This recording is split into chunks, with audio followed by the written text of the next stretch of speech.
Assalamualaikum warahmatullahi wabarakatuh.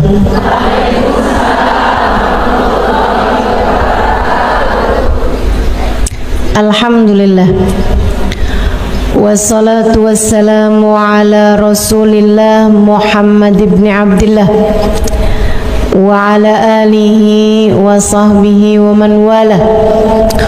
Subhanaka la ilma lana illa ma 'allamtana innaka antal alimul hakim.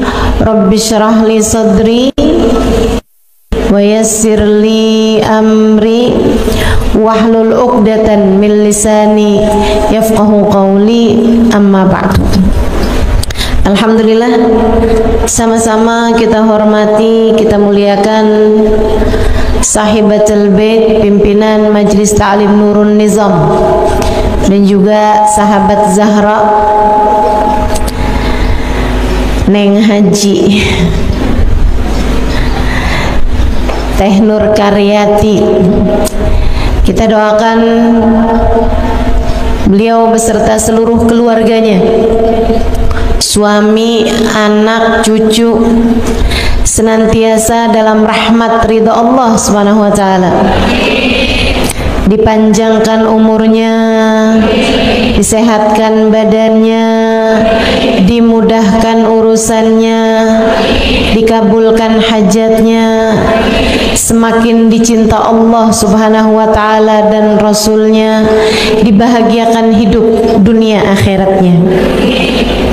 Segenap hubabah, segenap ibu nyai pimpinan pondok pesantren, dan juga ibu-ibu pimpinan majelis ta'lim, para ustadzah, para syarifah, yang semoga semuanya dirahmati dan dimuliakan Allah Subhanahu wa taala, serta tentu saja semua yang hadir di majelis ini, baik ibu-ibu, kakak-kakak, adik-adik, anak-anak, yang mudah-mudahan semuanya dirahmati dan dicintai Allah, disayangi dan disyafaati Nabi besar Muhammad, dikaruniakan rezeki yang halal, yang thayyib, yang berkah, dikaruniai anugerah yang tak terbatas dunia hingga akhirat insyaallah. Amin ya rabbal alamin. Saudaraku sekalian yang saya muliakan, rezeki itu bukan hanya sebatas uang, bukan hanya sebatas makanan, melainkan manusia itu terdiri dari tiga hal, ketiganya memerlukan rezekinya masing-masing. Manusia disebut manusia karena punya badan. Kalau nggak punya badan namanya hantu. Kita punya badan. Badan perlu rezekinya. Makanan, pakaian, rumah tempat tinggalnya badan. Sekarang ada lagi nih yang dianggap lebih mendesak. Casan.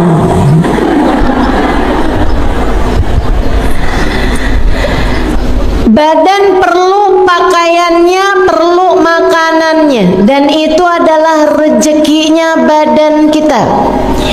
Tapi selain daripada badan, manusia juga punya yang namanya akal, pikiran. Ini juga perlu rezekinya. Rezekinya namanya ilmu. Perlu nih rezekinya akal kita. Saya ingat kalau saya habis bicara di Malaysia, di Singapura, selesai itu orang kalau salaman sama saya suka bilang, makasih Ustazah, Allah rezekikan saya untuk mendengarkan ilmu Ustazah. Terima kasih Allah rizkikan saya mendengarkan ilmu ustazah. Mereka benar-benar menganggap ilmu yang diberi itu adalah merupakan rezeki. Dan memang demikian, sebab akal perlu ilmu.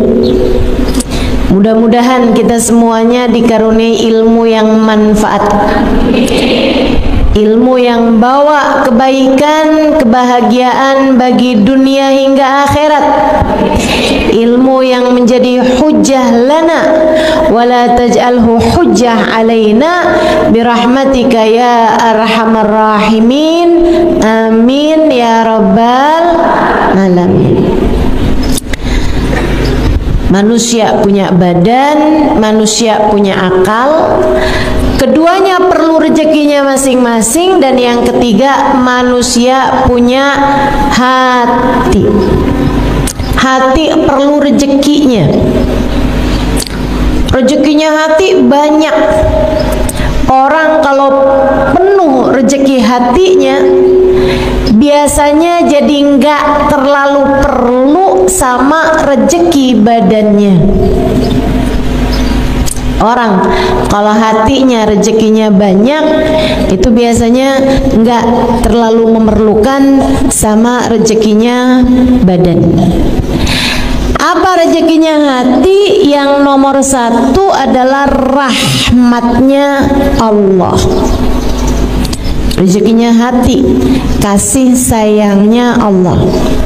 Hati yang disayangi adalah hati yang dikaruniai rezeki yang paling penuh. Itu sebabnya Allah ketika menyebut Nabi Muhammad dengan bahasa an'amallahu alaihim, orang yang dikasih nikmat, dikasih rezeki yang paling banyak. Padahal secara makanan Nabi Muhammad pernah mengganjal perutnya dengan batu karena 3 hari 3 malam gak makan apa-apa. Padahal kalau secara pakaian Nabi Muhammad memiliki pakaian yang sangat sedikit. Nabi apabila punya sendal yang baru, sendal yang lama disedekahkan. Nabi Muhammad rumahnya sangat kecil, tapi Allah bilang, kamu wahai Muhammad manusia yang dirizkikan nikmat yang paling banyak, rezeki yang paling banyak turunnya kepadamu wahai Muhammad. Kenapa bisa begitu? Padahal kita melihat keterbatasan rezeki secara badan yang Allah SWT berikan kepada baginda kita Nabi Muhammad. Sebabnya adalah karena Allah menjadikan rezeki hatinya Nabi Muhammad penuh, bahkan luber. Allah mengatakan, wa ma arsalnaka illa rahmatan lil alamin. Kami utuskan engkau wahai Nabi Muhammad meluberkan rahmat bagi semesta. Rahmat yang Allah berikan kepada Nabi Muhammad penuh, luber-luber, sampai Nabi Muhammad bisa menjadi orang yang menebarkan kasih sayang Allah kepada kita umatnya. Innama ana rahmatun muhdah, kata Nabi Muhammad alaihissalam, sesungguhnya saya adalah rahmat yang Allah subhanahu wa ta'ala bagikan ke atas muka bumi ini. Itu Nabi kita Muhammad sallallahu alaihi wa ala alihi wa sahbihi wasallam, manusia yang diberi rezeki yang paling banyak. Jadi Bu, Dek, Nak, kalau kamu lagi ngomongin urusan rezeki, yang kebayang jangan cuma saldo rekening. Yang kebayang jangan cuma uang bisa kamu belikan seblak, bisa kamu belikan makanan, atau bisa kamu belikan pakaian. Yang kamu bayangkan tentang rezeki jangan cuman sekedar apa yang masuk ke dalam perutmu. Itu adalah serendah-rendahnya rezeki. Kata Sayyidina Ali bin Abi Thalib, "Man kana hammuhu batnuhu, kanat qimatuhu ma yakhruj minhu." Siapa yang urusan terpenting baginya adalah isi perutnya, maka nilainya adalah apa yang keluar dari perutnya. Siapa yang urusan paling penting dalam hidupnya adalah apa yang masuk ke perutnya, yang dipikirin cuman makanan mulu. Di sini makan apa enaknya ya? Nih duduk di majelis dari pagi, yang dipikirin bakso enak nih. Yang dipikirin nih mendung-mendung gini nih, pisang goreng, Indomie pakai rawit. Ada yang begitu? Disindir Mas Sayyidina Ali, nilai kamu adalah apa yang keluar dari perutmu. Apa yang keluar dari perut?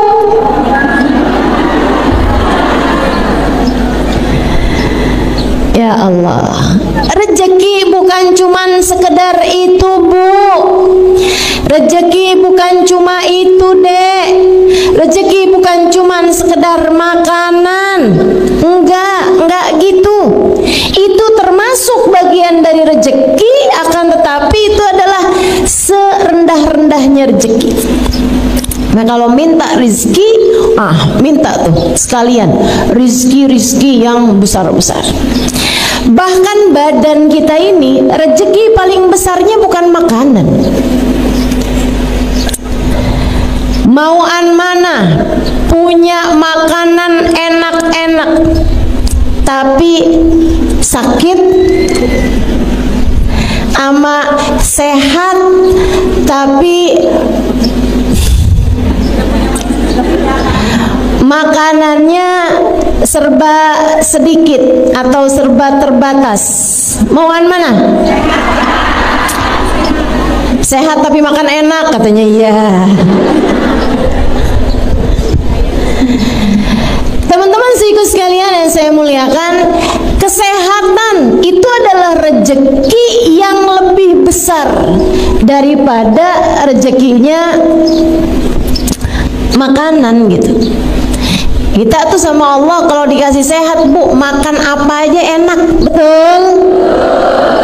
Saya dulu tidak menyadari ucapan itu sampai umur saya 40 tahun.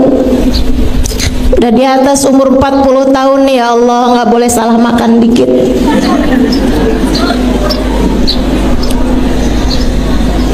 Ada ibu-ibu yang nyaut betul. Senasib kamu ya, Bu ya. Ibu-ibu seiku sekalian saya muliakan, orang kalau badan sehat makan apa aja juga enak. Tapi begitu badan lagi nggak sehat, begitu badan lagi nggak enak, ya Allah, ya Allah. Makanan mahal-mahal, makanan enak-enak, jadi nggak bisa dimakan. Karenanya lebih daripada sekedar rezeki berupa makanan, kamu harus minta kepada Allah Subhanahu wa taala rezeki berupa kesehatan, sebab kesehatan lebih bernilai daripada makanan. Saudaraku sekalian saya muliakan, ini rezeki nih macem-macem. Jadi bukan hanya itu. Rezeki berupa kenyamanan, rezeki berupa memiliki keluarga yang saling sayang, memiliki keluarga yang saling mendukung satu sama lain. Rezeki apa bukan rezeki? Rezeki. Nih akal kita nih perlu rezeki berupa ilmu. Tapi ilmu itu juga ibu-ibu saudaraku sekalian yang saya muliakan, adik-adik semuanya, enggak asal ilmu. bisa Allah Subhanahu wa taala rezekikan kepada kita. Kita perlu guru buat menyampaikan ilmu dengan cara yang paling indah. Guru saya Habib Ali Al-Jufri pernah mengatakan, saya ketika membaca berita teroris bawa bom bunuh diri, ngebom, saya kalau baca berita ada pasukan-pasukan bawa bendera la ilaha illallah Muhammad Rasulullah, nyerang anak-anak, nyerang orang-orang tua, bawa ketakutan di hati manusia. Beliau mengatakan, saya kalau mendengar ajaran-ajaran yang haram, bid'ah, syirik, berziarah ke makam, syirik, wah, kata Habib Ali Al-Jufri, saya bersyukur tidak mendapatkan guru seperti mana yang mereka mendapatkannya. Bu, kalau kita berguru dengan orang yang sama dengan yang mereka berguru, belum tentu kita jadi orang-orang yang bisa menikmati maulid, bisa menikmati sholawat, bisa merasa haru, cinta, bahagia ketika merasakan kedekatan dengan baginda Nabi besar Muhammad sallallahu alaihi wasallam. Betapa ternyata memiliki guru yang bisa membawa kita kepada rasa cinta kepada Allah, rasa cinta kepada Rasulullah adalah rezeki yang luar biasa besarnya, yang harus terus-terusan kita minta pada Allah Subhanahu wa taala. Saya doakan guru-guru saya, Allah sehatkan badannya, bahagiakan hatinya, betahkan hidupnya di dunia ya Allah.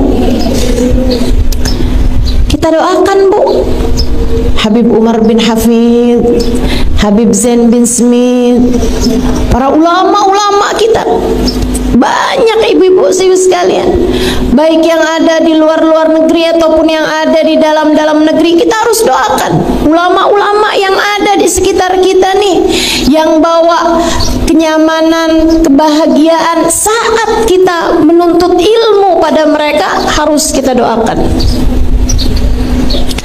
Karena apalagi kalau tingkatan ulama-ulamanya yang sudah mencapai tingkat murabbi, tingkat mursyid, mampu mendidik hati dan jiwa dari para murid-muridnya, sekelas Habib Umar bin Hafidh, sekelas Hubabah Nur. Itu ibu-ibu sekalian perlu banget buat kita doakan biar betah hidupnya di dunia. Kalau nggak betah-betah, Bu, mereka pengennya pergi aja. Kalau pergi, siapa yang rugi? Kita. Harus kita doakan biar pada sehat, biar pada senang, biar pada bahagia, biar pada betah kerasan hidup di dunia, biar nggak minta cepet-cepetan berangkat menuju surga Allah Subhanahu wa taala. Rezeki macem-macem. Karenanya untuk rezeki ilmu ini juga ibu-ibu nih punya PR mendoakan anak-anaknya. Ibu dah alhamdulillah nih seneng hadir di majelis, merasakan kenikmatannya majelis, sampai majelis jam 7, jam setengah 8, datang dari jam berapa, Bu? Jam 1 dari kemarin.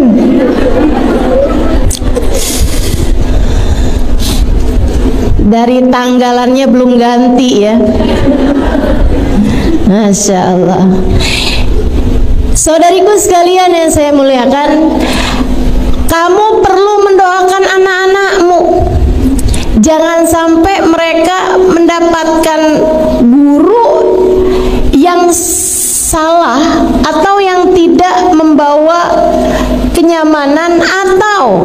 menyampaikan ilmu dengan cara-cara yang tidak baik gitu. Terus didoain, ya Allah kasih buat anak cucu saya, ya Allah, guru yang dapat membimbing hati mereka menuju-Mu, ya Allah. Nih, dengerin bener-bener nih. Kalau kamu doa jangan cuman ya Allah anak-anak saya, ya Allah jangan sampai lapar, anak saya Allah kasih sehat biar pada bisa belajar benar, ujiannya bagus. Jangan cuma sekedar itu, Ibu Besi sekalian, doakan juga karuniakan kepada mereka ya Allah guru yang soleh, yang mampu mendidik hati mereka menuju-Mu ya Allah. Minta. Itu adalah rezekinya akal, rezekinya hati. Lebih tinggi lagi, Ibu nih ya, punya anak sehat badannya, makannya bergizi, Ibu punya uang buat ngasih makanan-makanan yang enak, makanan-makanan yang bergizi. Ibu punya uang buat beliin dia rumah, buat beliin dia, maksudnya rumah tempat tinggal kalian layak dihuni, buat bisa kasih dia pakaian yang layak gitu. Anak-anak Ibu bersih, rapi, cakep, sehat badannya, mauan begitu, akan tetapi anak nggak dapat hidayah atau maukan. Mauan mana? Dunia terbatas, tapi anak soleh soleha nggak tinggal sholat, bahkan Ibu bangun di jam 3 pagi, jam setengah 4 pagi, masih sekitar 1 jam lagi dari azan subuh. Ibu lihat kok lampunya hidup nih, kamar anak Ibu, Ibu buka, anak Ibu lagi sholat tahajud, anak Ibu lagi baca Quran, anak Ibu lagi berdoa, Bu. Tapi dia keadaannya serba terbatas. Misalnya kamu nggak punya banyak rezeki secara untuk makanan, pakaian, tempat tinggal, tapi punya anak-anak yang soleh-soleha, mauan mana kamu? Rezeki yang seperti itu atau semuanya serba dikasih Allah banyak-banyak, makanan banyak, ada kendaraan, ada rumahnya besar semuanya, dari mulai satpam sampai ke supir, sampai ke tukang bersih-bersih, sampai ke tukang tanaman, semuanya ada. Punya asisten pribadi, punya segala macam, kehidupan duniamu dicukupkan, akan tetapi anak-anak yakin saya, anak soleh-solehah jauh lebih kamu inginkan daripada sekedar rezeki-rezeki yang sifatnya badaniyah, yang sifatnya zahir. Dari sini kita tahu rezeki akal, rezeki hati jauh lebih indah daripada sekedar rezeki badan kita. Meskipun ketiganya semuanya harus kamu miliki, ketiganya semuanya juga nikmat hidup kita, bahagia hidup kita jika ketiganya Allah Subhanahu wa taala berikan seukuran dengan keperluan kita, kebutuhan kita. Rezeki itu Bu enggak harus banyak, yang penting pas. Ibu ya, pas waktunya lapar ada makanan, pas waktunya tidur punya kamarnya, punya tempat tidurnya, kamarnya ada AC-nya. Atau kalau di Purwakarta nggak panas, ada kipas anginnya. Itu kan namanya pas. Pas waktunya nih orang berangkat haji, Ibu mau ingin juga pengen daftar haji juga, pas ada uangnya. ya kan? Waktunya mau pergi majelis nih hari di Nurun Nizam, ada ongkosnya, kan begitu? Pas. Tapi kalau misalnya rezekinya banyak tapi nggak pas, ini yang nggak enak nih Bu nih. Rezekinya sih banyak, duitnya banyak nih, waktunya mau pergi pengajian ada aja. Segala udah jalan naik sepeda motor, sepedanya bannya pecah.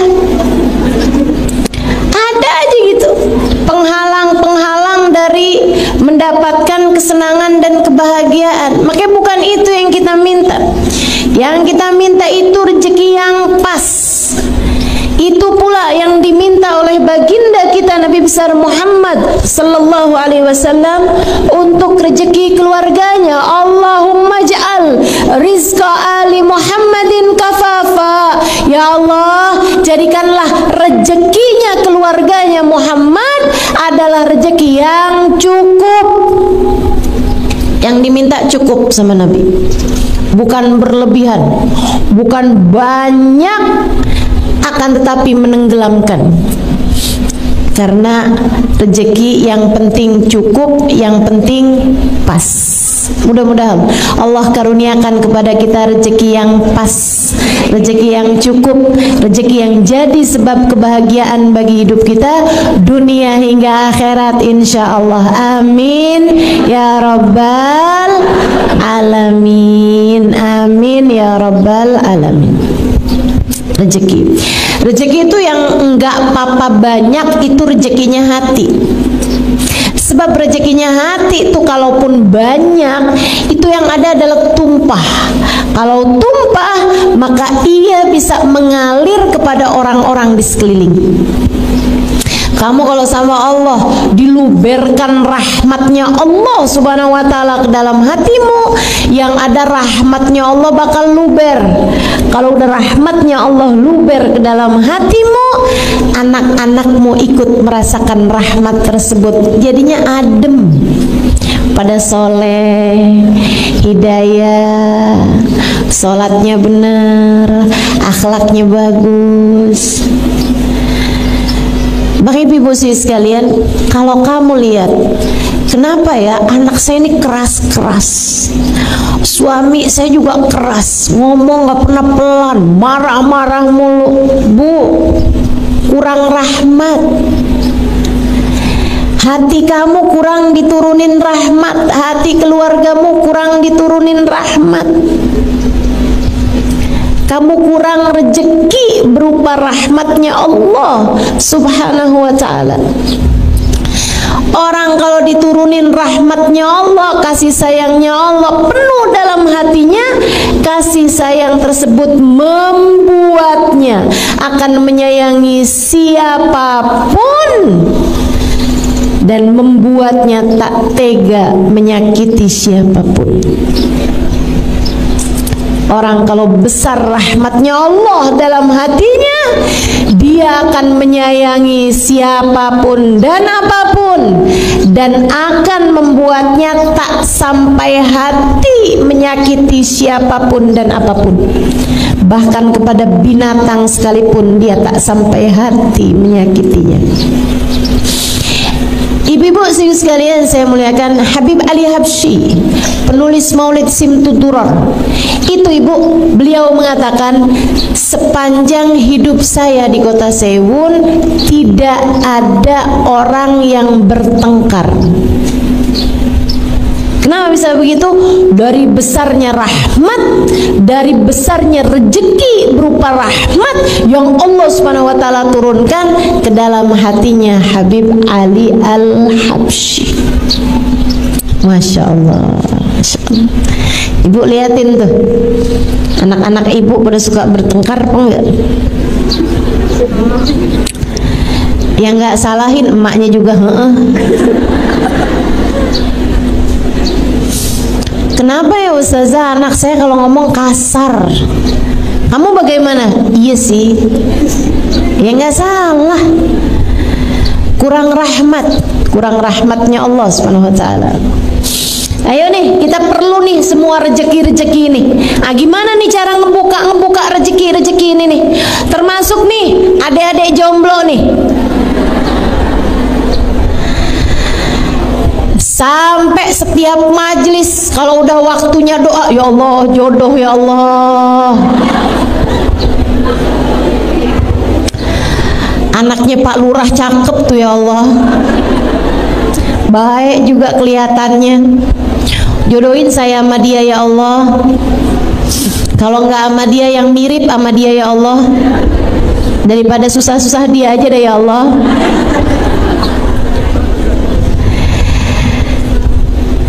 Jodoh itu juga teman-teman, urusan jodoh juga nih nggak penting banyak. Nggak penting banyak, nggak penting besar, badannya XXL gitu nggak penting. Yang penting adalah pas. Dan bukan urusan cepat atau lambat, yang penting adalah tepat. Pas itu tadi, pas buat kamu gitu, pas buat orang tersebut. Suami istri itu yang penting bukan pintar, yang penting bukan kaya, yang penting bukan bisa segala macem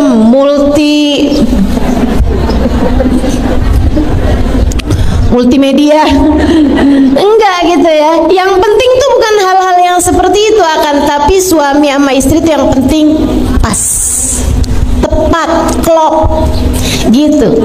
Itu yang paling penting.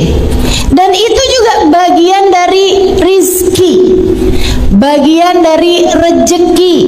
Sama halnya dengan anak itu juga rejeki, Bu. Anak itu juga rejeki. Dan seperti yang tadi saya sampaikan, rejeki itu nggak penting banyak. Ya Allah kasih saya anak 12. Nggak penting banyak anak itu, bukan. Yang penting adalah pas. Yang penting adalah yang tepat. Itu yang kita minta dari Allah Subhanahu wa Ta'ala. Anak yang pas buat kamu sebagai orang tuanya. Kamu kalau dikasih anak terlalu pinter juga belum tentu bisa jaganya. Kamu kalau dikasih anak terlalu cakep belum tentu bisa jaganya. Betul? Makanya yang penting tuh anak tuh yang pas. Waktunya sholat, dia sholat, kan pas. Gitu kan? Jangan sampai yang Mama, saya kok sama papa nggak boleh pakai jilbab sih, Ma. Saya kan udah balik, Ma. Kata mamanya, nah iyalah, kamu kan Sarifudin. Itu kan namanya nggak pas, teman-teman saya sekalian. Saya beberapa waktu yang lalu baru pulang dari Australia. Di sana salah satu hal yang saya syukuri dari Indonesia, saya minta kepada Allah, ya Allah jangan sampai ini nyampe ke negeri saya nantinya ya Allah. Saya benar-benar berdoa. Di sana tuh ibu-ibu saya sekalian, di tempat-tempat umumnya, di bandara, di tempat-tempat umum manapun, ya kayak di rumah sakit misalnya, atau di ruang publik lah, tempat wisata misalnya atau apa, kamar mandinya tuh punya 3 jenis. Kamar mandi buat laki-laki, kamar mandi buat perempuan, kamar mandi buat laki-laki yang jadi perempuan atau perempuan yang jadi laki-laki. Unisex. Ada tulisannya gitu. Jadi ada tandanya, ada tanda laki-laki, ada tanda perempuan, ada tanda yang laki perempuan. Laki-laki jadi perempuan, perempuan jadi laki-laki. Betapa kita takut hal-hal yang semacam ini terjadi di negeri kita yang tercinta ini. Betapa kita sangat takut hal-hal yang semacam ini terjadi kepada anak-anak ataupun cucu-cucu kita. Perlu sekali untuk kita Allah SWT, ya Allah tolong jaga anak cucu kami ya Allah, tolong jaga anak cucu kami ya Allah. Jadi anak cucu nggak penting banyak, nggak penting cakep banget gitu, nggak penting pinter banget gitu, enggak. Yang penting anak yang pas, anak yang soleh, anak yang solehah, pas sebagai hambanya Allah, pas sebagai umatnya baginda Nabi besar Muhammad sallallahu alaihi wa ala alihi wasallam, insyaallah. Amin ya rabbal alamin. Mengingat kebutuhan kita terhadap rezeki banyak sekali, baik rezekinya badan kita, rezekinya akal kita, maupun rezekinya hati kita, baik untuk kita maupun untuk seluruh keluarga kita, anak-anak kita, keluarga kita nih.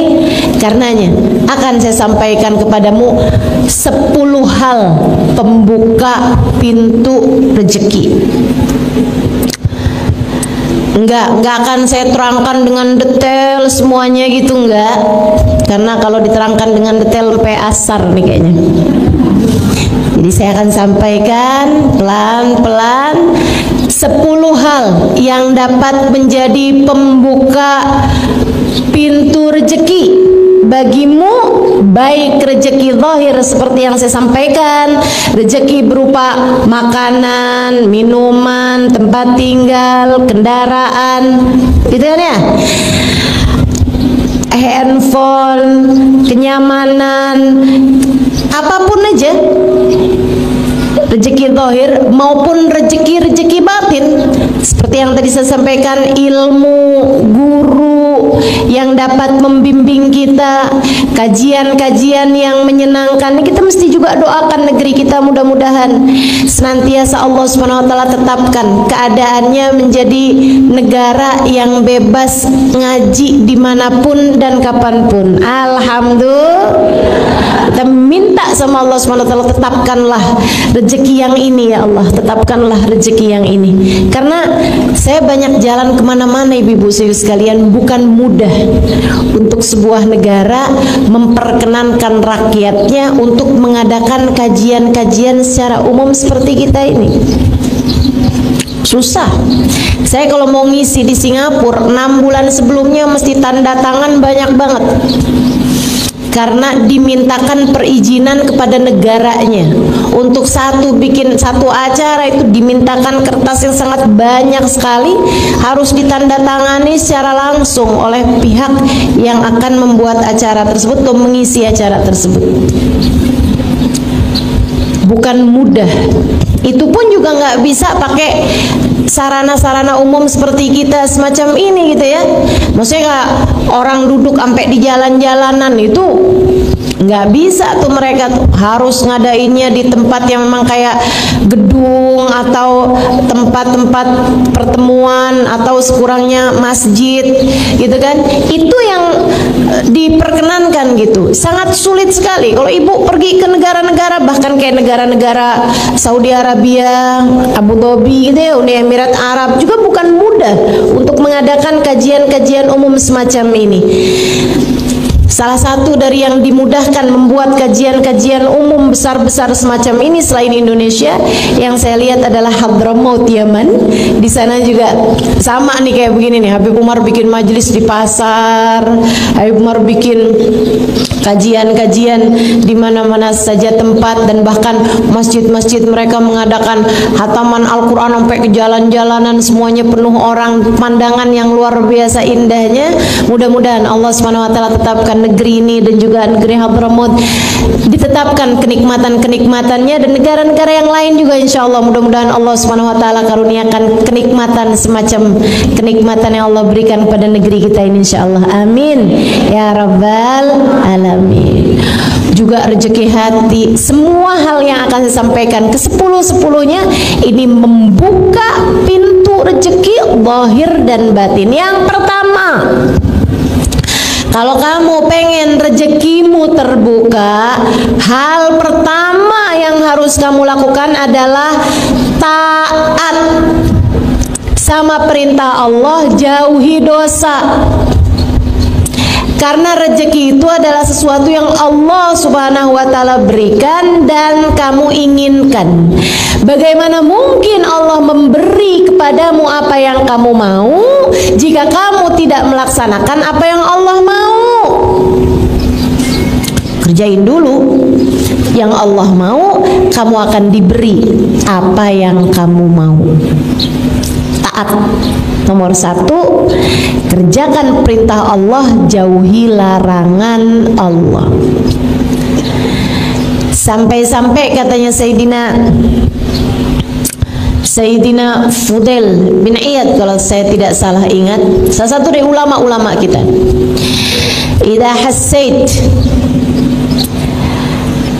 hassait kaslan fil jasad, kalau kamu ngerasa badanmu lemah, males gitu, lemah badan kamu, dha'fan fi jasad, kalau kamu ngerasa badan kamu lemah, kayak nggak punya kekuatan gitu buat ibadah, buat ngerjain macam-macam hal. Kalau kamu ngerasain badan kamu lemah, kalau kamu ngerasain rezeki kamu tersendat, coba ingat-ingat dosa apa yang sudah kamu kerjakan.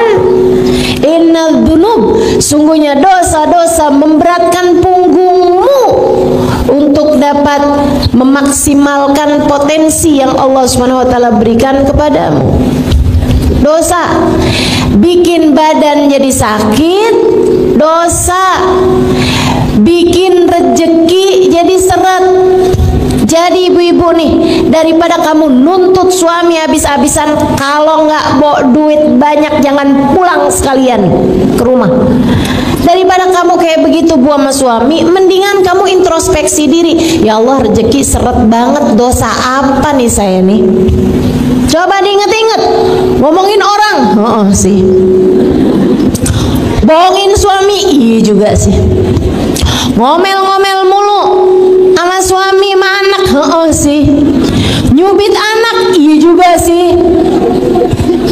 Selagi dosa-dosa masih kamu kerjakan, bagaimana mungkin kamu berharap Allah memberi apa yang kamu mau jika selama ini kamu tidak menjadi hamba yang Allah mau?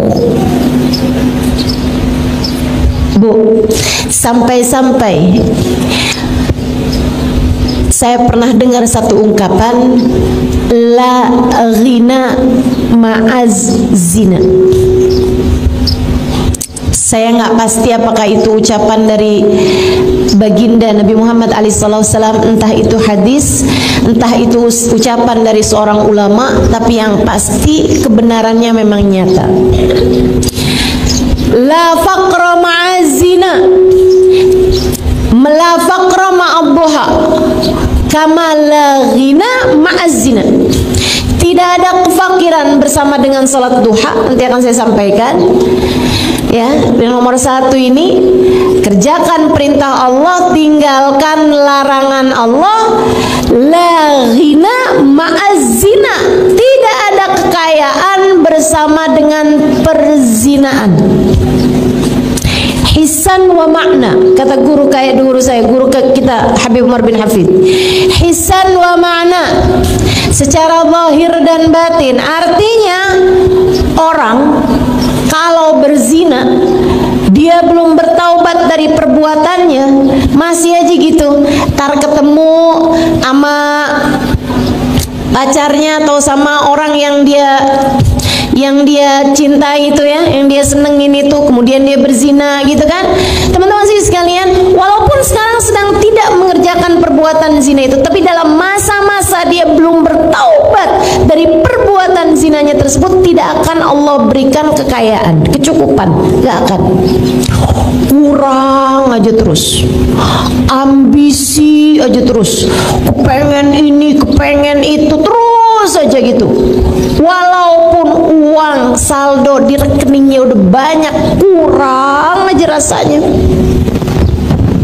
Dan ini kesian. Bu, Bu, saya nggak kesian orang yang punyanya hartanya sedikit. Binisbah harta ya, terhadap urusan harta, saya nggak kesian sama orang yang hartanya sedikit. Saya kesian sama orang yang hartanya banyak tapi tidak pernah merasa cukup.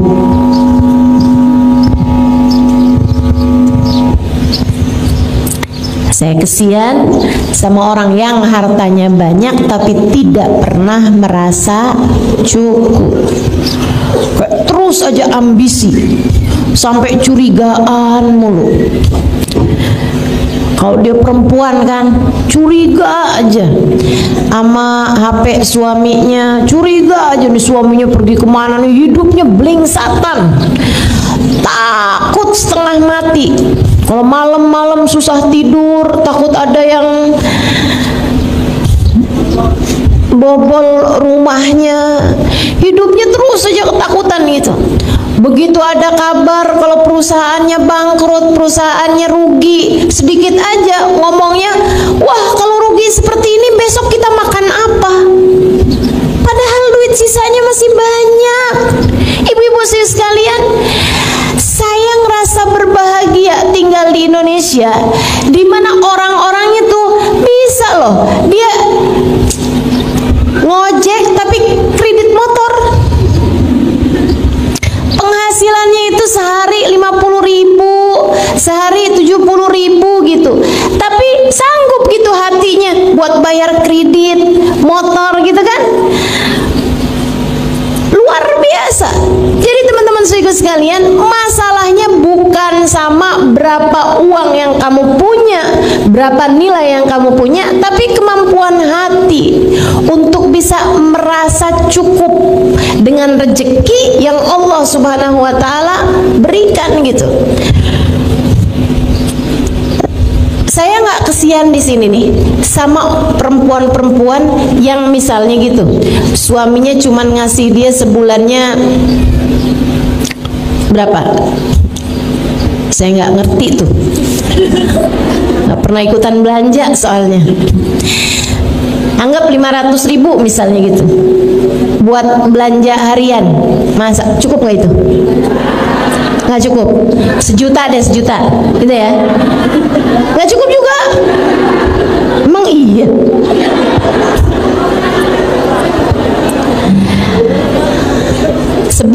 Sebulan nggak cukup. Oke, 3 juta cukup.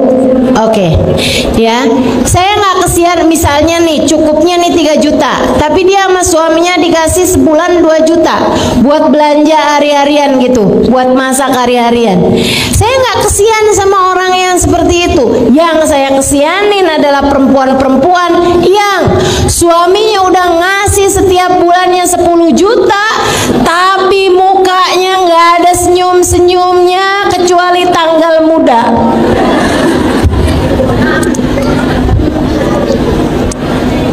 Ya ampun, kamu kok transfernya cuman segini nih? Saya nanti bayar arisannya dari mana? Saya nanti nongkrong di mallnya dari mana? Saya nanti buat bayar ini, buat bayar itu. Ya Allah, ya Allah. Jadi teman-teman saya sekalian, itu dia tuh masalahnya ya. Orang kalau nauzubillah berbuat perzinaan dan dia belum bertaubat dari perzinaannya, itu walaupun dikasih seberapa, hatinya nggak akan pernah merasa cukup. Dan itu adalah siksaan paling menyiksa terhadap urusan rezeki. Yang tersiksa tuh bukan yang dikasih rezeki yang sedikit, Bu, akan tetapi yang tersiksa itu orang yang dikasih rezeki seberapapun gak pernah merasa cukup. Dia orang yang jauh lebih tersiksa. Dan itu orang kalau berzina, naudzubillah min dzalik, sama Allah dikasih hukuman hati yang tidak pernah merasa cukup. Itu namanya hissi, Itu namanya sesuatu yang maknawi, sesuatu yang secara batinnya. Sementara zahirnya juga, guru saya Al-Habib Umar bin Hafid mengatakan, orang kalau berzina belum bertaubat dari perbuatan zinanya, dalam masa-masa perzinahan tersebut pasti sama Allah dikasih waktu di mana dia kelaparan, pengen makan, kehausan, pengen minum, nggak ada yang bisa memberikannya pada saat itu. Nggak dia punya saat itu sampai dia harus menengadahkan tangannya meminta kepada orang lain. Walaupun sebanyak apapun uangnya. La ghina ma'az zina. Tidak ada kekayaan, kecukupan bersama dengan perzinahan. Mudah-mudahan Allah jauhkan kita dari dosa zina dan dosa apapun yang menjauhkan kita dari rahmatnya Allah Subhanahu wa taala, insyaallah. Amin ya rabbal alamin. Adik-adik sekalian saya muliakan, ini saya sampaikan kepada adik-adik nih, Dek. Jangan mau memberikan sesuatu yang sangat berharga dari dirimu, yaitu nilai harga dirimu itu, Dek. Jangan mau kamu menyerahkannya kepada laki-laki manapun di luar bingkai pernikahan dengan atas nama cinta. Cinta nggak bikin kamu jauh dari Allah. Cinta yang benar nggak bakal bikin kamu jauh dari Allah. Dan laki-laki yang sungguh mencintaimu pasti akan menjagamu. Dengarkan ucapan saya. Laki-laki yang mencintaimu pasti akan menjagamu. Tak akan membiarkanmu bersama dengan dirinya terjerumus di dalam lubang-lubang dosa, dalam lembah-lembah nista. Adik-adikku sekalian, Sayyidil Habib Umar bin Hafid menyampaikan, orang tuh kalau masuk surga semuanya akan membusungkan dada ila ashabuz zina, kecuali pelaku zina. Andai Allah sudah menghapuskan dosa-dosanya dengan dia berada di dalam neraka karena dia matinya bawa iman, misalnya nih umat Nabi Muhammad ngerjain zina, dia dimasukkan ke dalam api neraka untuk waktu yang cukup lama sampai kemudian udah waktunya dia masuk ke dalam surga, karena bagaimanapun dia matinya membawa iman, dia akan menjadi orang yang masuk surga dengan menundukkan kepala. Malu di surga aja malu, kalau masuk surga pun pelaku zina akan masuk surga dalam keadaan menundukkan kepala karena malu. Jangan biarkan dirimu terjebak dalam jurang nista yang semacam itu. Ini pesan dari orang tua. Saya adalah orang tua bagimu. Dek, dengarkan saya. Enggak sampai segitunya sayang sama orang sampai kamu mau-maunya memberikan hal yang paling berharga dalam dirimu itu. Nilaimu nak, nilaimu dek, ada pada kehormatanmu. Jangan biarkan ia terinjak-injak oleh bisikan-bisikan setan dalam dirimu itu. Jauhi zina, jauhi apapun yang mendekatkanmu kepada zina. Jauhi, tidak akan membawamu kepada kebahagiaan, kesenangan, rezeki yang melimpah. Enggak. Tidak akan membawamu kepada kebahagiaan rasa dicinta. Enggak. Ia hanya akan membawamu kepada penyesalan demi penyesalan di depan matamu. Dunia sebelum kamu menyesal di akhirat nanti dengan sedalam-dalamnya penyesalan. Saya menyampaikan kepadamu hal ini atas nama cinta anak-anakku. Jaga kehormatanmu, nak. Jaga kehormatanmu. Jangan mau-maunya kamu menggadaikan kehormatanmu dengan mengatasnamakan cinta. Sekali lagi saya sampaikan padamu, kalau kamu cinta, kamu akan jaga dirimu.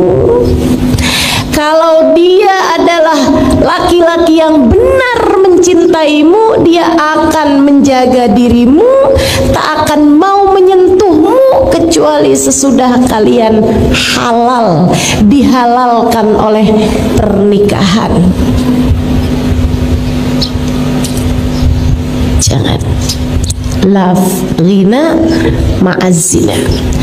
Kamu pengen jadi seseorang yang rezekimu mudah, yang rezekimu melimpah, yang rezekimu pas, yang rezekimu cukup, yang rezeki kamu dirizkikan oleh Allah Subhanahu wa taala hal-hal yang indah dalam kehidupan. Rezeki akalmu, kamu dikaruniai ilmu yang manfaat. Rezeki hatimu, kamu disayang Allah, kamu disayang Rasulullah, dikaruniai keimanan, keikhlasan, kesyukuran, ketawaduan. Kamu dikaruniai akhlak-akhlak yang terpuji, kamu dikaruniai cinta pada manusia-manusia yang dicinta oleh Allah Subhanahu wa taala. Kamu ingin dikaruniai hal-hal yang indah-indah semacam itu, tinggalkan dosa, kerjakan jalan taatmu kepada Allah Subhanahu wa taala. Kamu jangan nyari jodoh sampai nggak mau pakai jilbab. Ngapain kayak begitu?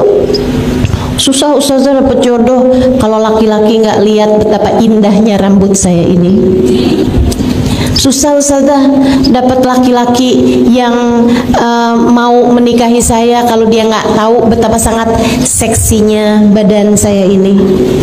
Kalau pikiranmu seperti itu, kamu hanya akan bertemu dengan laki-laki yang hanya akan memandang tubuhmu dan akan memandang kecantikanmu semata sebagai sebab dia mencintaimu. Dan yang di luar sana yang lebih cantik darimu banyak, yang di luar sana yang badannya lebih bagus dari kamu banyak. Kalau begitu cara berpikirmu tentang urusan jodoh, jangan salahkan siapa-siapa. Jika sesudah menikah denganmu, suamimu hanya akan jatuh cinta dengan perempuan demi perempuan, perempuan demi perempuan yang jauh lebih cantik darimu sesudah pernikahan.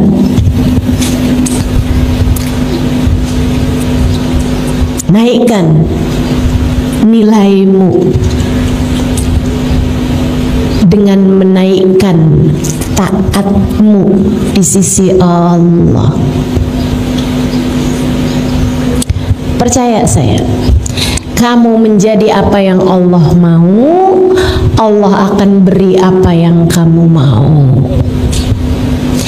Jadilah hamba yang Allah mau, Allah akan menjadi seindah-indah Tuhan sesuai dengan apa yang kamu mau.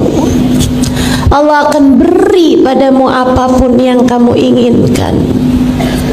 Teman-teman saudaraku sekalian, Allah menyampaikan dalam hadis qudsinya, innama ana alladhi idza qultu li syai'in kun fayakun sa'aj'al man ahbabtuhu idza qala li syai'in kun fayakun. Aku adalah zat yang apabila menghendaki sesuatu hanya perlu berkata jadilah, maka jadilah sesuatu tersebut.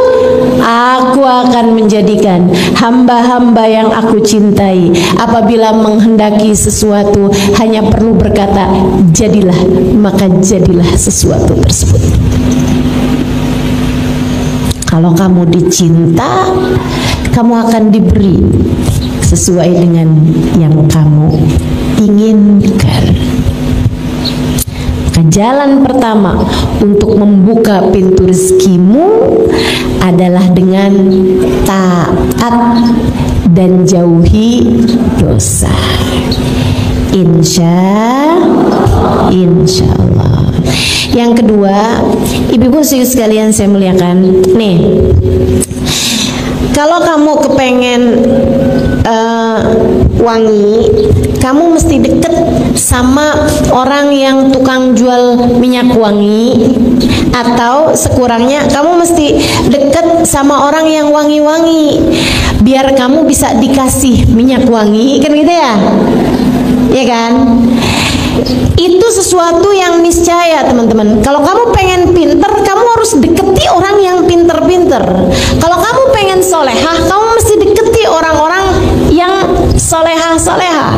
Karenanya, kalau kamu kepengen menjadi seseorang yang diberi nikmat rezeki sama Allah Subhanahu wa taala yang sesuai dengan apa yang kamu inginkan, rezeki zahir, rezeki batin, semuanya nih dikasih sama Allah Subhanahu wa taala, maka kamu mesti dekat sama orang-orang yang memang telah diberi nikmat sama Allah paling banyak. Siapa mereka? Allah sebutkan dalam Al-Quran. A'udzubillahi minasyaitonirrajim. Man yuti'illaha war rasul faulaika ma'al ladina an'amallahu alaihim minan nabiyyina was siddiqina was syuhada was salihin wa hasuna ulaika rafiqa. Dzalikal fadlu minallah wa kafa billahi alima. Kata Allah, siapa yang taat kepada Allah dan Rasulnya, mereka akan dikumpulkan di akhirat nanti bersama dengan orang-orang yang dirizkikan paling banyak sama Allah, yang dikasih kenikmatan paling melimpah ruah dari Allah Subhanahu wa taala, yang dikaruniai rezeki-rezeki badan yang paling pas, yang paling cukup, rezeki akal yang paling, ilmu yang paling bermanfaat, rezeki hati yang paling melimpah ruah. Siapa mereka? Allah sebutkan, minan nabiyyin, para nabi-nabinya Allah, wasiddiqin, para wali-walinya Allah, wasyuhada, para pejuang di jalan Allah, para ulama, para pejuang di jalan Allah Subhanahu wa taala, wasalihin, orang-orang soleh. Maka yang nomor 2 dari pembuka pintu rezeki adalah cintai para nabi, para wali, para ulama, dan orang-orang soleh. Cintai mereka. Yang mencintainya membawamu kepada kedekatan dengan Allah Subhanahu wa taala. Karena, Bu, saya kasih tahu, rezekimu itu hanya perlu kamu jemput.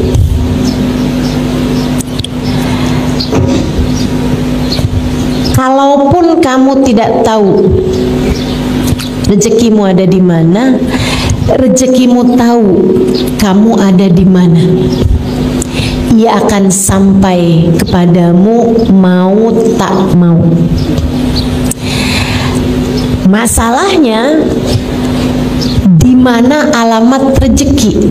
Sumber rezeki itu di mana? Sumber rezeki ada pada Allah Subhanahu wa taala yang telah menamakan dirinya War-Razzaq Dzul Quwwatil Matin. Dialah Allah satu-satunya sang pemberi rizki, dialah pemilik kekuatan tertinggi. Kamu pengen rezekimu seperti yang kamu inginkan, maka dekatilah orang-orang yang memang telah dekat dengan Allah Subhanahu wa taala. Cintai Nabi Muhammad. Cintai Nabi Muhammad. Orang yang di hatinya nggak punya rasa cinta kepada Nabi Muhammad dari umat Nabi Muhammad, andai pun rezeki badannya sama Allah diberikan kecukupan sekalipun, rezeki yang di dalam sini nggak akan pernah diberi oleh Allah Subhanahu wa taala. Karenanya pengen anak-anakmu hidayah, soleh, baik, benar.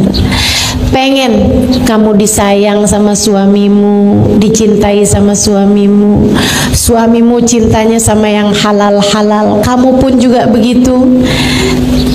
Kamu kepengen agar hatimu tidak diberi rasa cinta kepada yang tidak dihalalkan oleh Allah Subhanahu wa taala bagimu. Cintai orang-orang yang dekat dengan Allah Subhanahu wa taala. Cintai Nabi Muhammad sallallahu alaihi wasallam. Orang kalau di hatinya ada cinta kepada Nabi Muhammad, Allah nggak bakalan tega ngasih dia kesusahan dalam hidup. Bu, ama orang yang sayang sama anak kamu, misalnya orang kaya, orang mampu, gitu ya, kamu punya uang banyak, gitu kan? Terus kamu pergi ke sekolah anak-anakmu atau anak-anakmu pulang bawa teman-temannya. Terus kamu lihat di antara teman-temannya tuh ada anak-anak yang sayang banget sama anak kamu gitu. Sayang banget sama anak kamu. Dia berusaha untuk melakukan apapun yang dimauin sama anak kamu gitu. Seneng banget dia. Ibu-ibu, saudariku sekalian yang saya muliakan, kalau kamu hari itu masak, kalau hari itu kamu beliin makanan buat mereka, kalau hari itu kamu nyenengin, ajak jalan-jalan, kira-kira nih di antara anak-anak temen-temennya anak-anak kamu itu, di antara temen-temennya anak kamu, siapa yang akan kamu ajak? Yang suka ngusilin anak kamu atau yang sayang sama anak kamu? Yang sayang sama anak kamu. Kenapa begitu? Ini ada anak nih usil nih, nggak seneng sama anak kita, bahkan benci sama anak kita, nggak bakalan kita ajak. Kalau yang seneng-seneng nggak bakalan kita ajak, kan begitu? Oh, kita mau nyenengin anak kita ajakin temen-temennya yang sayang sama dia, yang cinta sama dia. Yang benci, sana, kamu bukan jatahnya nih. Yang ini nih menyenangkan banget sekali nih, bukan jatah kamu nih. Oh, kamu enggak, kamu suka musilin anak saya. Oh, kamu anak saya minta apaan kamu nggak kasih. Salah. Tapi yang sayang sama anak kita, yang suka ngasih sama anak kita, yang suka perhatian sama anak kita, yang cinta sama anak kita, kita ajakin, kita kasih makan yang enak, kita senengin anak-anak tersebut, anak kita. Kenapa begitu? Karena kita sayang sama anak kita, maka kita akan menyayangi siapapun yang sayang sama anak kita. Pun demikian dengan Allah Subhanahu wa taala. Allah tidak pernah mencintai siapapun lebih daripada cintanya kepada Nabi Muhammad. Allah tidak pernah mencintai siapapun lebih daripada cintanya kepada Nabi Muhammad. Maka Allah akan menjaga, Allah akan melindungi, Allah akan memberi jalan terindah bagi hidup seseorang yang di hatinya terdapat cinta kepada Nabi besar Muhammad sallallahu alaihi wasallam. Maka kamu kalau ngerasa, kenapa ya suami saya kok nggak sayang sama saya, kenapa ya suami saya kok nggak ada cinta-cintanya sama saya gitu, kayak saya selalu aja dimarahin, saya selalu aja dikatain kasar misalnya gitu. Coba lihat hatimu, adakah di hatimu rasa cinta kepada Nabi Muhammad? Ustazah, kan suami saya yang nggak sayang sama saya, kenapa kok saya harus lihat di hati saya punya cinta apa enggak sama Nabi Muhammad? Karena Bu, hati suamimu berada dalam genggaman Allah yang tak pernah mencintai makhluk siapapun lebih daripada cintanya kepada Nabi Muhammad. Ketika Allah lihat di hatimu punya rasa cinta kepada Nabi Muhammad, Allah akan mencintaimu dan Allah akan menjadikan hati orang-orang yang berpengaruh padamu mencintaimu juga. Allah akan bikin gak hanya suamimu, akan tetapi mertuamu, iparmu, orang tuamu, saudara-saudaramu, anak-anakmu mencintaimu karena cinta di hatimu kepada kekasihnya Muhammad sallallahu alaihi wasallam. Saya kok nggak cinta ya Ustazah sama Nabi Muhammad. Saya nggak pernah ngerasa cinta, kan saya nggak pernah ketemu Ustazah. Ayo belajar lagi, belajar terus, belajar terus. Dengerin kajian-kajian dari orang-orang yang sudah punya rasa cinta kepada Nabi Muhammad. Dengerin kisah-kisah indah tentang Nabi Muhammad. Terus pelajarin. Belajar cinta, hatimu tuh diajarin biar mencintai yang semestinya dicinta. Nanti kalau udah ngerasain cintanya, nah kamu akan perhatikan anak-anak kamu mulai berubah. Kamu dirizkikan baktinya anak-anakmu padamu karena cintamu kepada kekasihnya Muhammad sallallahu alaihi wasallam. Mencintai Nabi, mencintai para sahabat Nabi, mencintai para ulama-ulama, mencintai guru-guru, mencintai orang-orang soleh, mencintai orang-orang soleh, itu bawa kepada rizki yang bahkan bukan cuma rizki zahir, akan tapi rizki batin. Makanya teman-teman sekalian, ada hadis bunyinya begini nih, dengerin saya. Ini penting karena banyak terjadi nih. Katanya Nabi Muhammad alaihissalam, sayati zaman ala ummati yafirruna minal ulama faablahumullah thalath baliyat. Akan datang waktunya umatku mereka benci sama ulama, lari-lari menjauh dari ulama tersebut, nggak kepengen kenal, nggak kepengen deket, bahkan benci hatinya sama orang-orang yang membawa kedekatan kepada Allah SWT, para pejuang di jalan Allah. Mereka punya hasut, punya rasa benci aja gitu. Allah, cuman pegang mic, itu tuh maksudnya tuh pengen dapat amplop tuh. Ulama semuanya dikatain aja gitu. Yang ini kurang begini, yang ini kurang begitu. Ada ulama miskin dibilang, emang mau kita belajar dari orang kayak begini? Di hidup aja dia udah miskin kayak begitu tuh. Masa mau deketin kita kepada Allah SWT? Ada ulama kaya tuh, duitnya dari apaan tuh? Dia jual agamanya, katanya gitu. Kamu maunya bisa cintanya sama ulama yang kayak gimana?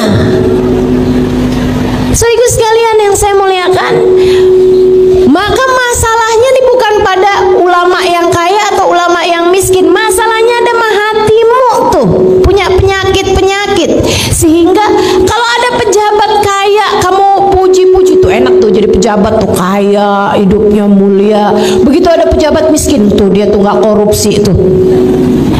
Giliran nama pejabat kamu bisa husnudzon, giliran nama yang lain-lain kamu bisa husnudzon, tapi giliran nama ulama kenapa kamu bisa selalu suudzon? Masalahnya bukan sama ulamanya tapi sama hatimu. Masalahnya bukan sama ulamanya tapi sama hatimu. Kata Nabi Muhammad alaihissalam, akan datang waktunya pada umatku mereka lari dari ulama, nggak mau deketin ulama, benci sama ulama. Allah berikan padanya 3 jenis bala. Apa itu? Yang pertama, Allah angkat keberkahan pada harta mereka dan pada anak mereka. Anaknya nggak berkah, hartanya nggak berkah, kurang aja terus-terusan. Rezekinya nggak berkah, rezekinya nggak pas, rezekinya nggak enak. Teman-teman sekalian, rezekinya nggak enak. Rezekinya tuh keluarnya buat hal-hal yang nggak enak mulu. Rezeki itu kan ada yang keluarnya enak, ada yang keluarnya nggak enak. Rezeki uang kamu pakai buat hadir majelis, rezeki keluarnya enak apa nggak enak? Enak. Saudara sekalian, ada orang yang anaknya ketabrakan atau anaknya nabrak, kemudian kemudian dia harus bayar ganti rugi sama yang ditabrak sama anaknya, harus keluar duit juga gitu kan. Enak apa nggak enak? Nggak enak. Rezeki itu keluar ada yang enak, ada yang nggak enak. Makanya saudaraku sekalian, ini orang-orang yang diangkat berkah dari rezekinya, itu keluar rezekinya nggak enak mulu, di jalan yang nggak enak terus-terusan. Naudzubillah min dzalik. Uangnya banyak tapi kepakainya nih buat bayar pengacara, buat urusan rebutan warisan. Ya Allah, nggak enak bener. Nggak enak bener. Bayar pengadilan untuk urusan tuntutan dari orang lain, cemaran nama baik lah, apalah segala macam. Itu nggak enak banget keluar duitnya. Apalagi kalau uangnya dikeluarkan buat ngeluarin anak dari penjara. Naudzubillah. Allah kasih bala, 3 jenis bala. Kalau kamu nggak cinta sama ulama, apa itu? 1, diangkat berkah dari hartanya. Rezekinya nggak ada berkahnya, nggak ada enak-enaknya rezekinya. Yang kedua, Allah akan kasih pemimpin yang zalim. Pemimpin yang zalim itu nggak harus kepala negara atau kepala pemerintahan gitu, nggak harus. Tapi kalau dia perempuan punya suami yang zalim, kalau dia laki-laki gitu kan punya atasan tempat kerja yang zalim, yang nggak sayang sama dia, ada aja. Akhirnya hidupnya terjajah sama orang, teman-teman sekalian. Itu kalau nggak cinta sama ulama. Dan yang ketiga, ini yang paling menyeramkan, orang kalau nggak cinta sama ulama, kata Nabi Muhammad SAW, Allah angkat iman dari dalam hatinya sesaat sebelum dia mati, sehingga dia mati dengan tidak membawa iman.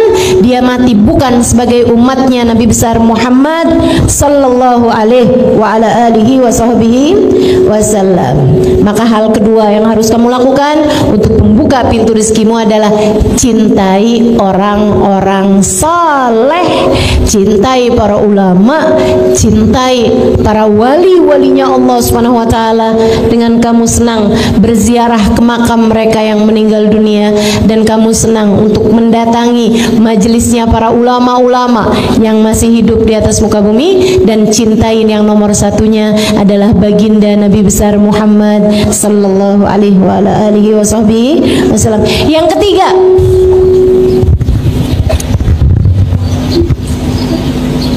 Yang ketiga, kalau kamu kepengen pintu-pintu rezekimu terbuka, yang nomor 3-nya adalah bakti sama orang tua ataupun sama suami bagi yang sudah bersuami. Bakti sama orang tua. Kamu nggak bisa ngarep kamu dikasih rezeki yang mudah, rezeki yang menyenangkan, selagi kamu menjadi anak yang durhaka sama orang tua. Yang baik sama orang tua, yang bakti sama orang tua. Belajar buat bisa menyenangkan, membahagiakan hati orang tuamu. Kalau sama orang tua itu jangan sok jadi ustazah. Kalau sama orang tua itu jangan sok jadi pemerintah. Kalau sama orang tua itu datanglah kepada orang tua sebagai seorang anak. Anak itu setua apapun tetap aja anak bagi orang tuanya. Setua apapun kamu gak akan pernah lebih tua dari orang tuamu. Ya kan? Kecil aja kita, mau setua apapun juga. Saya ingat dulu sama umi saya suka nanya gitu, Umi ini mesti gimana ya Im? Katanya sama saya, coba nasehatin Umi mesti gimana. Ini kan Umi lagi memposisikan saya sebagai ustazah. Mana ada Umi nanya gitu sama anaknya. Tapi saya nggak pernah datang pada umi saya, nggak pernah saya jawab umi saya dengan jawaban ustazah. Saya kalau ditanya sama umi saya, umi mesti gimana ya Im? Saya sampaikan pada umi saya, umi mesti sehat. Umi mesti sehat. Umi mesti sehat. Biar umi bisa enak ibadah, biar umi bisa enak doain kami anak-anak umi.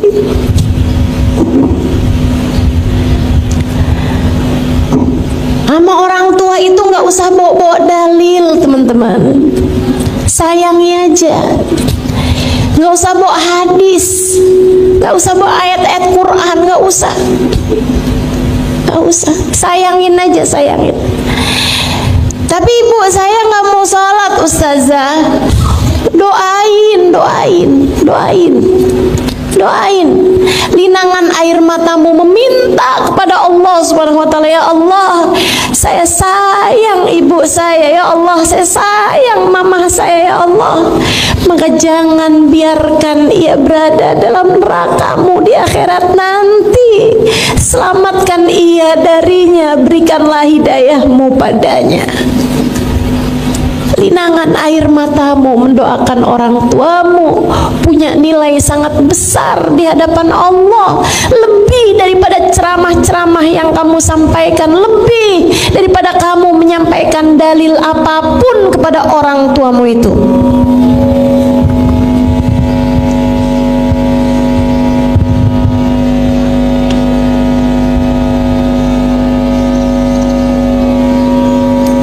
Bakti sama orang tua membuka pintu rezeki.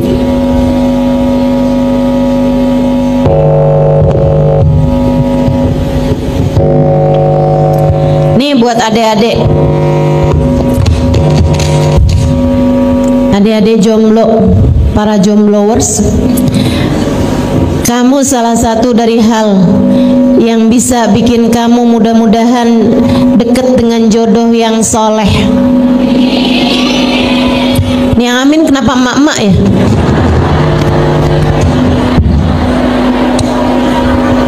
Doain anaknya, iya.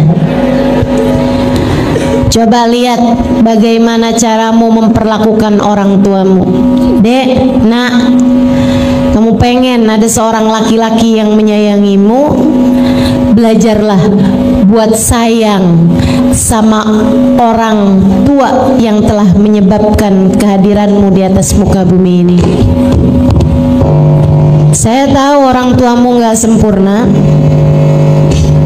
banyak kekurangannya, tapi tanpa mereka kamu gak akan ada di atas muka bumi ini. Maka jangan pernah remehkan orang tuamu itu. Bakti sama orang tua. Atau yang punya suami nih ya, perhatikan betul bagaimana caramu memperlakukan suamimu. Itu akan sangat berpengaruh kepada urusan rezekimu. Para istri-istri tukang ngomel, rezekinya bakalan seret. Percaya, saya liatin.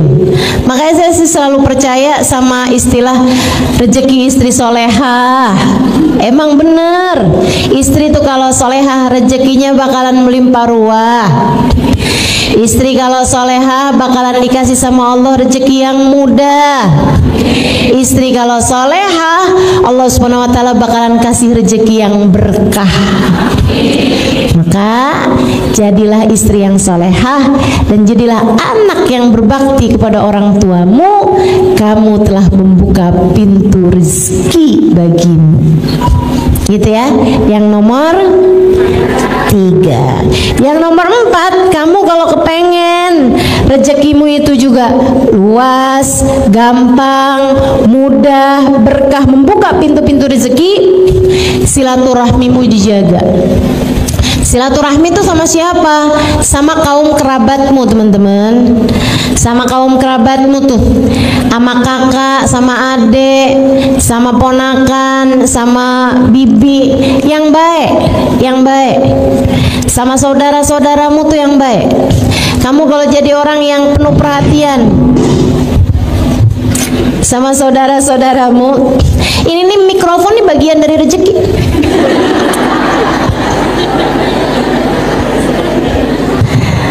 Ya ini rezeki saya nih hari ini. Ya udah mesti terima gitu kan. Iya, saya sih nerima, nggak tahu ibu-ibu dari tadi yang kenapa sih nih. Nah, apa-apa Bu ya, orang udah mengusahakan yang terbaik, insya Allah. Bagaimanapun semuanya ada di tangan Allah Subhanahu wa Ta'ala. Allah lah sang pemberi rizki. Tuh kan, kalau kita terima rezekinya jadi bagus. Gitu ya, silaturahmi dijaga, silaturahmi sama kakak sama adik itu yang baik. Kamu kalau ingat saudara kamu, ingatnya gini nih, teman bisa datang dan pergi, tapi saudara kalau hilang, di mana kamu bisa cari? Saudara kamu kan cuman itu aja Bu, kamu nggak bisa pilih-pilih saudara. Itu siapa sih ngeliatin kamu mulu? Oh itu dulu kakak saya, sekarang udah jadi mantan. Emang bisa begitu? Nggak bisa. Kamu kepengen rezekimu jadi mudah, silaturahmimu tuh harus tersambung sama saudara-saudara yang baik-baik, yang baik sama saudara. Jangan tinggalin saudaramu. Kamu kalau lagi dapat kelebihan rezeki, bagi, dahulukan saudara-saudaramu. Cari tahu keadaan saudara-saudaramu. Siapa yang sedang membutuhkan, bantuin. Jangan takut, jangan takut. Ustazah, saya punya saudara jahat-jahat semuanya. Warisan saya Ustazah dia kuasain. Misalnya, Bu, kalau saya sih ya Bu ya, urusan harta tuh Bu tuh, yang hilang bisa dicari, iya kan? Urusan harta tuh Bu bisa datang dan pergi, tapi saudara tuh kalau kita kehilangan, kita nggak bisa dapetinnya lagi. Jadi kehilangan harta nggak apa-apa, jangan bikin kamu kehilangan saudara. Orang gak akuran sama saudara gara-gara urusan warisan, jangan. Kalau ada saudara kamu mau ngerebut warisan, biarin. Yang penting kamu jangan pernah melakukan hal itu terhadap saudara-saudarimu itu. Kalau ada di antara saudara-saudarimu, kamu tahu ngambil sesuatu dari hartamu, ini pesan dari orang yang sangat saya sayangi. Kalau kamu tahu saudaramu ada yang ngambil sesuatu dari hartamu tanpa seizin darimu, mencuri misalnya, ngambil harta kamu misalnya, buruan halalin. Buruan hati kamu tuh bilang, ya Allah saya sudah menghalalkannya ya Allah, saya sudah menghalalkannya ya Allah, jadikanlah itu sebagai sedekah saya buat dia ya Allah, jadikanlah itu sebagai hadiah saya buat dia ya Allah, saya sudah menghalalkannya. Buruan halalin. Kenapa gitu? Biar dia jadi harta yang bagus buat saudaramu itu. Nanti kalau hartanya bagus, bakalan perbuatannya, keadaannya juga bakalan jadi bagus. Tapi kalau kamu selalunya itu nggak menghalalkan, apalagi kalau sampai kayak begini, punya saudara begitu modelnya maling, ngambilin harta saya, seumur hidup nggak bakalan saya maafkan. Tar di akhirat saya tuntut saudara saya. Saudariku sekalian yang saya muliakan, jadinya kamu bukan cuma kehilangan harta, kamu juga kehilangan saudara. Kesian saudaramu itu. Bisa jadi dia ngambil sama kamu karena memang keadaannya sedang sangat-sangat sulit, sementara dia susah untuk menceritakannya kepadamu. Kalau kamu tahu saudaramu mengambil sesuatu dari hartamu, ajak bicara. Apa yang bisa saya bantu? Apa yang bisa saya lakukan untukmu? Keadaan kamu sekarang lagi kayak gimana? Bu, to'amuthnen kafis salasah. Kata Nabi Muhammad, makanan 2 orang kalau dimakan rame-rame, dimakan barengan, cukup buat 3 orang. Makanan buat 2 orang kalau dimakan berbarengan, makannya rame-rame barengan, itu bisa cukup buat 3 orang. Rezeki juga gitu. Rezeki kelihatannya dikit, kalau kamu bagi ada orang lain ikut menikmatinya, bakalan cukup buat banyak orang. Buat banyak orang. Alangkah indahnya kalau rezeki kamu tuh saudara-saudaramu ikut-ikutan menikmatinya. Ustazah itu kan kalau duitnya banyak. Nah saya duit Ustazah buat sendiri aja nggak cukup. Oh kamu nggak tahu, Allah tuh Bu ngasih rezeki itu nggak gitu modelnya. Ini saya dapat dari guru saya Hubabah Maryam. Halimah, kamu jangan pernah takut ngasih buat orang lain. Allah Halimah, kalau lihat kamu jadi sebab Allah ngasih rezeki kepada hamba-hambanya, Allah akan mengalirkan rezekinya orang-orang lewat tangan kamu. Kamu kalau Allah lihat suka bagi-bagi, Allah bakalan ngasih rezekinya orang-orang lewat diri kamu, sehingga kamu yang bakalan dikasih sama Allah Subhanahu wa taala rezeki yang paling melimpah.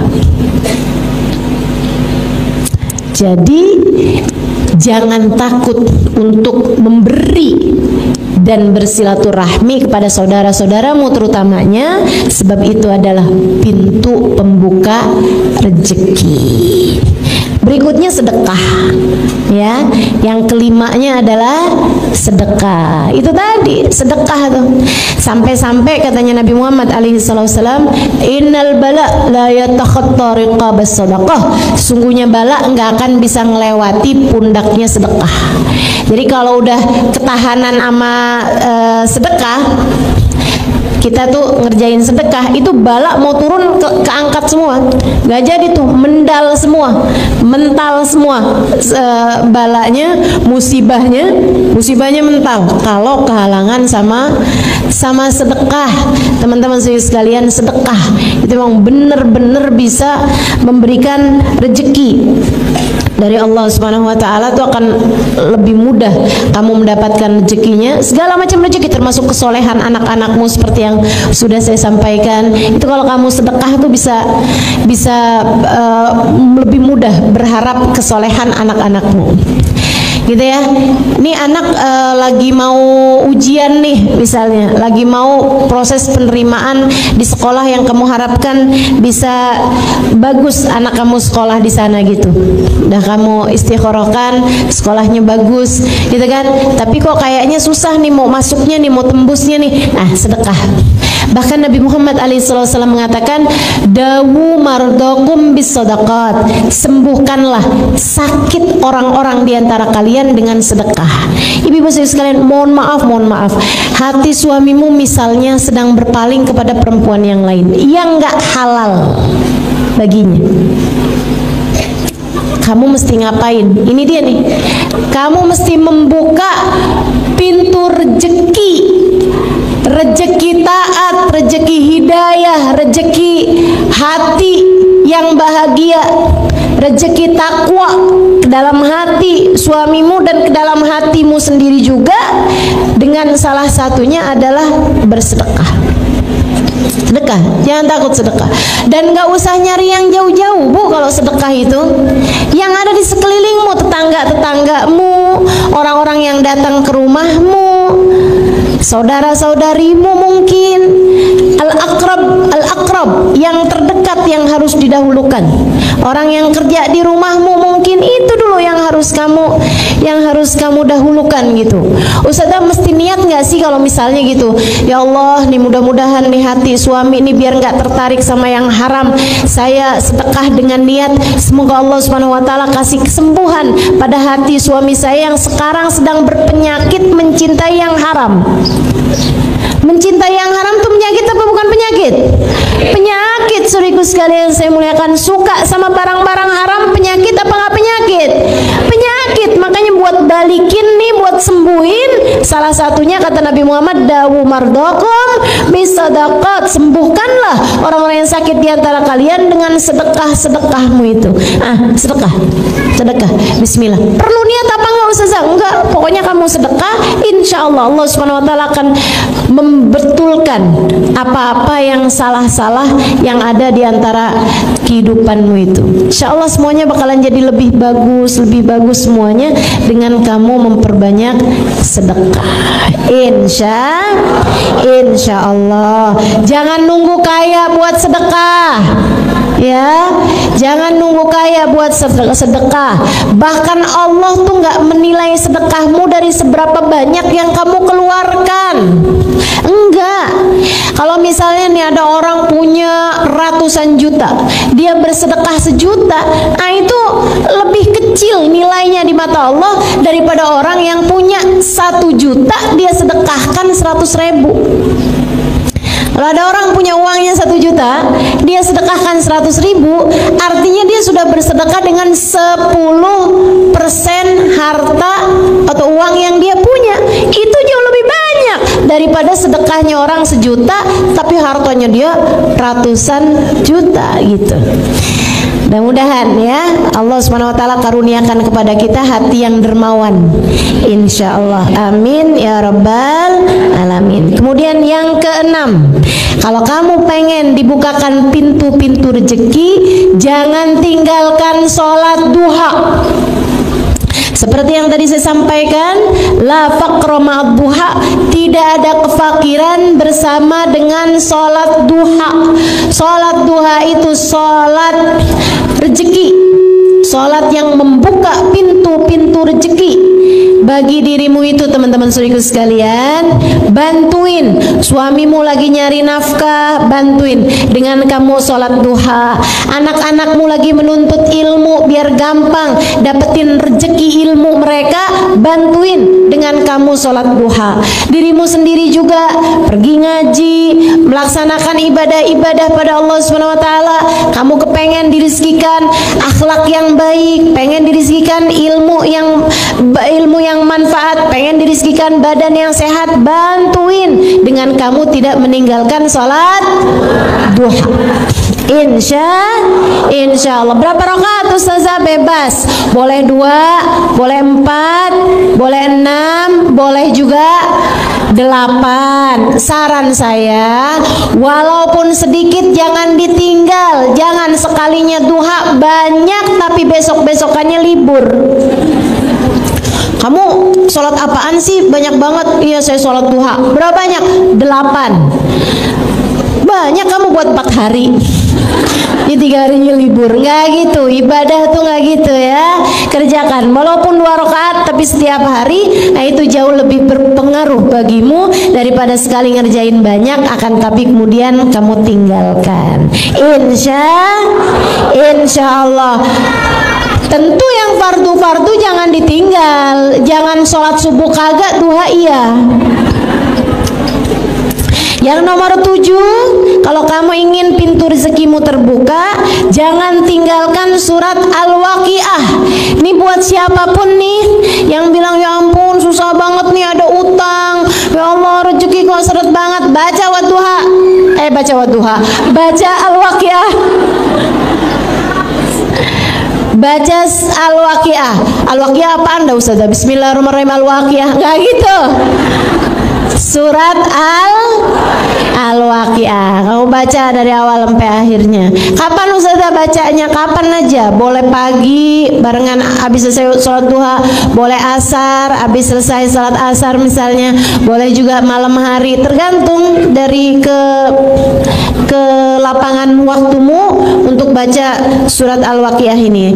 Sayyidina Ibnu Mas'ud, beliau ketika udah tua gitu ya, hartanya disedekah-sedekahin sama beliau, diberi-berikan sampai teman-temannya pada bilang, Ibnu Mas'ud kok nggak ninggalin apa-apa buat anak-anak kamu? Oh tenang, saya udah ninggalin buat mereka. Apaan?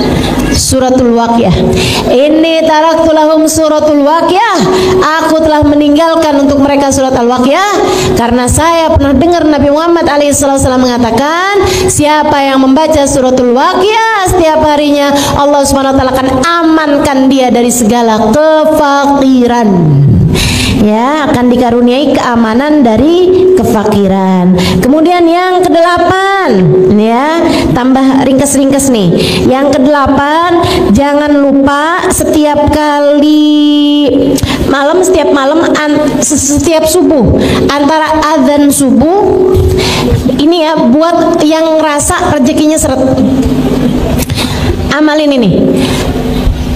Habis adzan subuh, kamu sholat sunnah qobliyah subuh 2 rakaat, kemudian kamu baca subhanallah bihamdi subhanallahil azim astaghfirullah sebanyak 100 kali. Baru kemudian kamu sholat subuh. Siapa yang ngerasa rezekinya seret, silahkan kerjakan itu. Siapa yang ngerasa, oh kayaknya utang banyak banget nih, gimana caranya biar utang cepat kebayar? Nah tuh baca itu. Baca itu.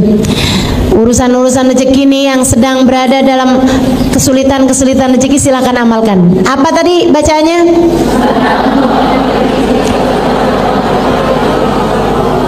Subhanallah wa bihamdihi subhanallahil azim astaghfirullah. Subhanallah wa bihamdihi subhanallahil azim astaghfirullah. Berapa kali? 100 kali. Kemudian yang berikutnya, baca surat Al-Ikhlas sekali atau 3 kali tiap kali masuk rumah. Dan ini sudah sering saya sampaikan kepadamu, dan ini terbukti teman-teman. Ini mujarab, sangat mujarab. Ini instannya lah, gitu ya. Instannya ini, salah satu dari yang instan-instannya ini. Itu adalah tiap kali kamu masuk rumah baca surat Al-Ikhlas. Sekali atau 3 kali. Al-Ikhlas, Al-Ikhlas, Al-Ikhlas. Enggak gitu. Bismillahirrahmanirrahim. Qul huwallahu ahad, Allahus samad, lam yalid wa lam yulad wa lam yakul lahu kufuwan ahad. Selain itu, kalau yang di rumahnya suka bertengkar, gitu ya, baca juga ayat kursi. Baca juga ayat kursi, itu bikin adem rumah. Bikin adem rumah. Kalau kamu ngerasa, saya sih bertengkar ini apa, enggak sih ya, karena saya tinggal sendirian. Ya mau nengkarin siapa? Nah itu silahkan kamu baca surat Al-Ikhlas tiap masuk rumah. Assalamualaikum warahmatullahi wabarakatuh. Itu kalau lagi nggak ada orang, Assalamualaikum wa ala ibadillahi salihin. Assalamualaikum ayyuhan nabi warahmatullahi wabarakatuh. Assalamualaikum wa ala ibadillahi salihin. Kemudian kamu baca surat Al-Ikhlas tadi itu. Nah insyaallah itu yang diajarkan Nabi Muhammad alaihissalam kepada sahabatnya ketika sahabatnya datang kepada Nabi Muhammad dan dia mengatakan bahwa dunia menjadi sempit karena dia terlilit banyak hutang. Kemudian yang terakhir, kalau kamu ingin pintu rezekimu terbuka, maka sering-seringlah, perbanyaklah bersolawat kepada baginda Nabi besar Muhammad sallallahu alaihi wasallam. Solawat senantiasa membuat hal-hal yang berat menjadi ringan. Sampai-sampai Habib Sayyid Muhammad bin Alwi bin Abbas Al-Maliki menyampaikan, tak ada permasalahan apapun di atas muka bumi ini yang tidak bisa selesai dengan solawat kepada Nabi Muhammad alaihissalam. Nggak ada masalah apapun nggak bisa selesai dengan solawat. Insya Allah apapun masalahnya akan terselesaikan dengan bersolawat kepada baginda Nabi besar Muhammad sallallahu alaihi wa ala alihi wa sahbihi wasallam. Mudah-mudahan kita semuanya jadi orang-orang yang dikaruniakan rezeki yang mudah, rezeki yang melimpah insyaallah. Amin ya rabbal alamin. Rezeki yang bawa kebaikan bagi kita dunia dan akhirat. Rezekinya badan kita, makanan, pakaian, uang, dikasih yang halal, yang thayyib, yang berkah. Dikasih kesehatan bagi badan kita, dikasih kesehatan bagi anggota tubuh kita. Insyaallah mata, biar dikaruniai mata yang terang. Semua anggota badan berjalan sesuai dengan fungsinya insyaallah.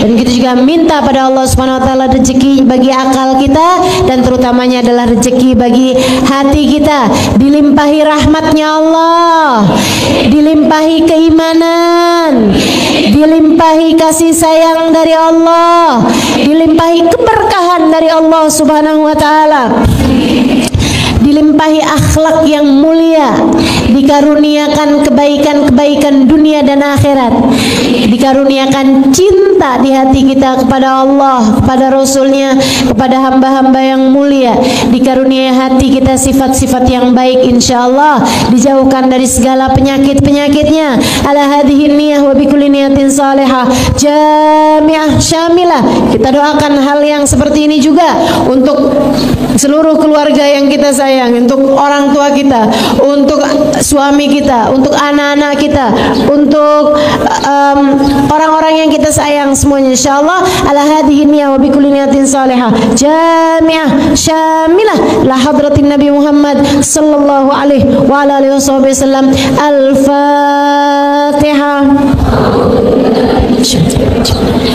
Bismillahirrahmanirrahim. Alhamdulillahirabbil alamin. Arrahmanirrahim. Maliki yaumiddin. Iyyaka na'budu wa iyyaka nasta'in. Ihdinas siratal mustaqim. Siratal ladzina an'amta 'alaihim ghairil maghdubi 'alaihim waladdallin. Amin. Allahumma bihaqqil Fatihah, birmatil Fatihah, barakatil Fatihah, taftah lana abwabal khair, tu'amilana muamalat ahlal khair, takfina min jamil fitan wal minbus wadir. Innaka wali kulli khair mutafaddil bi kulli khair bi rahmatika ya arhamar rahimin. Allahumma inna nas'aluka ziyadatan fid din, barakatan fil umur, wa sihhatan fil jasad, wa sa'atan fil rizqi, wa taubatan qabla al maut, wa syahadatan 'inda al maut, maghfiratan ba'da al maut, wa afan 'inda al hisab, wa amana min al 'adab, wa nasiban min al jannah, wa rizqna an-nadhar ila wajhikal karim. Allahumma inna nas'aluka min al uquli awfaraha, min al adhani asfaha, min al a'mal azkaha, wa min al akhlaq atyabaha, wa min al arzaq azzalaha, min al afiyah akmalaha, min ad dunya khairaha, min al akhirah na'imaha, bihaqqi sayyidina Muhammadin sallallahu alaihi wasallam. Allahumma qsim lana min khashyatik ma tahulu bihi bainana wa baina ma'asik, wa min ta'atik ma tuballighna bihi jannatik, wa min al-yaqin ma tuhawwin bihi alaina masaibid dunya, wa mat'ina Allahumma bi asma'ina wa absarina wa hawlina wa quwwatina ma abqaitana innaka ala kulli shay'in qadir. Allahumma jamilna bil afiyah was salamah wa aqiqna bit taqwa wal istiqamah wa aidna min mujibatin nadama fil hali wal ma'al innaka sami'ud du'a. Allahumma ij'al jam'ana hadha jam'an marhuma wa tafarruqana min ba'dihi tafarruqan ma'suma wa la taj'alillahumma lana wa la fina wa la ma'ana shaqiyan wa la matrudan wa la mahruma.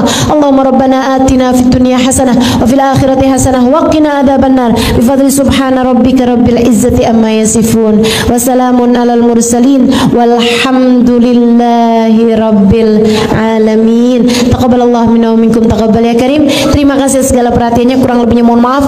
Mohon maaf kalau kepanjangan. Billahi taufik wal hidayah. Kurang panjang. Wal afu minkum. Wassalamualaikum warahmatullahi wabarakatuh.